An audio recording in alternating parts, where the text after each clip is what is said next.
નમસ્કાર મિત્રો, સ્વાગત છે તમારું અમારી YouTube channel Gujarat jobs and ન્યૂઝમાં. મિત્રો, ગુજરાત સરકાર દ્વારા 2025ના પ્રારંભમાં જ નવી 9 મહાનગરપાલિકાનું જાહેરનામું પ્રસિદ્ધ કરવામાં આવશે. ગત 1 ફેબ્રુઆરી 2024ના રોજ ગુજરાત વિધાનસભાના બજેટ સત્રની શરૂઆત થઈ હતી અને તેના બીજા દિવસે 2 ફેબ્રુઆરી 2024ના રોજ નાણામંત્રી કનુભાઈ દેસાઈએ ગુજરાત સરકારના વર્ષ 2024-25 માટે રૂપિયા 3.32 લાખ કરોડના વાર્ષિક બજેટની રજૂઆત કરી હતી.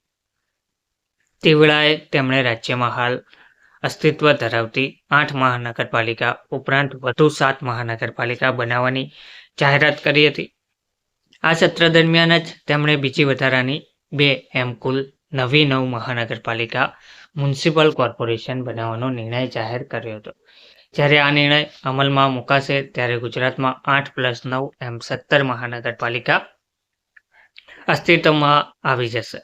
હવે આગામી મધ્ય ફેબ્રુઆરીથી માર્ચના અંત સુધીમાં વર્ષ 2025-26 માટે ગુજરાત સરકારનું નવું બજેટ રજૂ થવાનું છે. પણ ગુજરાત સરકારે જે નવી 9 મહાનગરપાલિકા બનાવવાની જાહેરાત કરી હતી તે અંગે કોઈ અમલ થયો નથી, અર્થાત તેની સત્તાવાર જાહેરાત હજુ કરવામાં આવી નથી.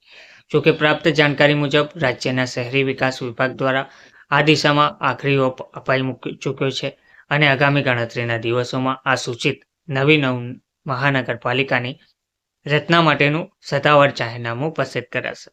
જે નવી મહાનગરપાલિકા અસ્તિત્વમાં આવશે તેમાં મહેસાણા, મોરબી, નવસારી, ગાંધીધામ, આણંદ, સુરેન્દ્રનગર, વઢવાણ, પોરબંદર, છાયા અને નડિયાદ જેવી 9 નગરપાલિકાને મહાનગરપાલિકામાં ફેરવવાનો નિર્ણય લેવામાં આવ્યો છે.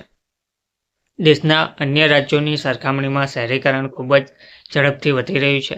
હાલને તબક્કે ગુજરાતમાં લગભગ 49% વસ્તી નાના મોટા શહેરો કે નગરોમાં વસે છે. એટલે નિયમ અનુસાર 3 લાખથી વધુ વસ્તી ધરાવતી નગરપાલિકાની આસપાસની કેટલીક ગ્રામ પંચાયતોને એકત્રિત કરીને રાજ્યના શહેરી વિકાસ વિભાગે આ નવી મહાનગરપાલિકાની રચના માટેનો તખ્તો તૈયાર કર્યો છે.